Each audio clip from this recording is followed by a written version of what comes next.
Hey guys, it's Collin here from younggunrc again. Today I'm going to run you through on a how-to video on how to replace just a standard bearing in your rear bearing carriers on any standard / two-wheel drive. I haven't seen a / four-wheel drive in person, or I have a Bandit, I've seen some Revos, and they're all basically the same setup.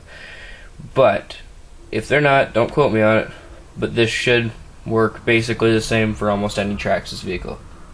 In the electric series, of course. Okay, so what I'm gonna do is I'm gonna show you what the destroyed bearing looks like.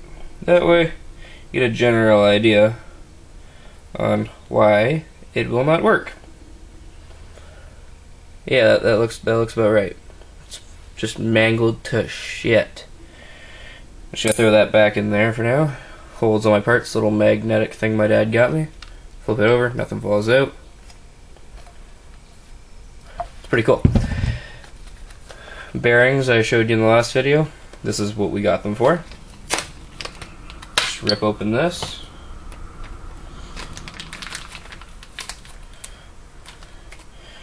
I don't like to replace everything all at once just to keep everything at the same level. I replace it as it breaks. I know a lot of people that are like me, so yeah, it works very well. There's your bearing when it's put together. Alright, just throw that other one in there for now. What you're going to do is you're just going to take your carrier, and it's very simple. You just push that one in there. It should become flush with the outside so that there is no bump between your plastic carrier and the bearing. And if there is, very, very minimal. And then I went out and I got myself some hot racing drive shafts. I had these in my truck.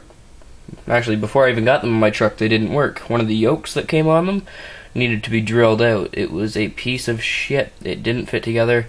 Although I got them from the States and up in Canada, I didn't feel like paying the stuff to send them back, the duty and whatnot. So I just got my dad to help me drill them out, and works great now.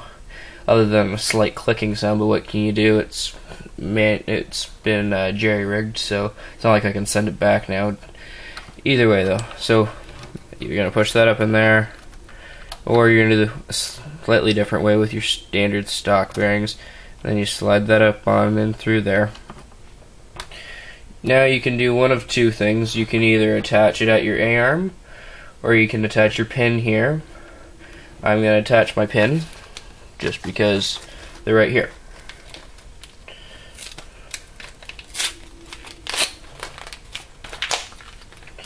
Yeah, love opening new stuff.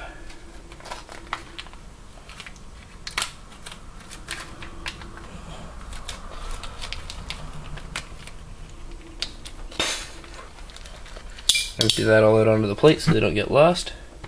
So I got my little hex bolt, and I've got my pain in the ass little metal rod that will go through when I get it out. Got it out. You got a hole on your drive shaft here, really small hole. It'll fit in perfectly. You just gotta get her in there. Push it in on through. Sometimes it fits with ease, sometimes it's a little snug, but this is all aftermarket, so can't expect anything to be perfect. Then you're going to slide this on, and you're going to see those little wear spots, those little spots that they've had in there. That's going to pop in over here, and that's your driving spot. Kind of makes contact. You're going to feel it snap into place, like that. And now that's not coming off. My drive shaft has come out, so I'm just going to line her back up and push it on in. I have my locking piece. Well, piece that locks my carrier to my A-arm. One second, I just gotta grab some thread lock. Very important to use blue thread lock because it's removable. Don't buy red, they'll screw you over because it will not come out. Open up my box of tools. Some Lowe's blue thread lock. Yeah. Which way did I put the screws through? From back to front. Alright. Pick that up. 1 second. There we go. So, I'm going to start this through. Get it lined up. You got two different spots here. I ride on the bottom spot, being more of a basher, not a racer, though I do race against my father and my one buddy and such. I'm not really a racer, so I'm not trying to make this an entirely low profile car. Not that it can be low profile being an off-road truck, but you can make it ride lower depending on where you set your springs on your A-arms, if you didn't know that. I'll pull out some tools, that way I can tighten it down once I get the thread lock on there.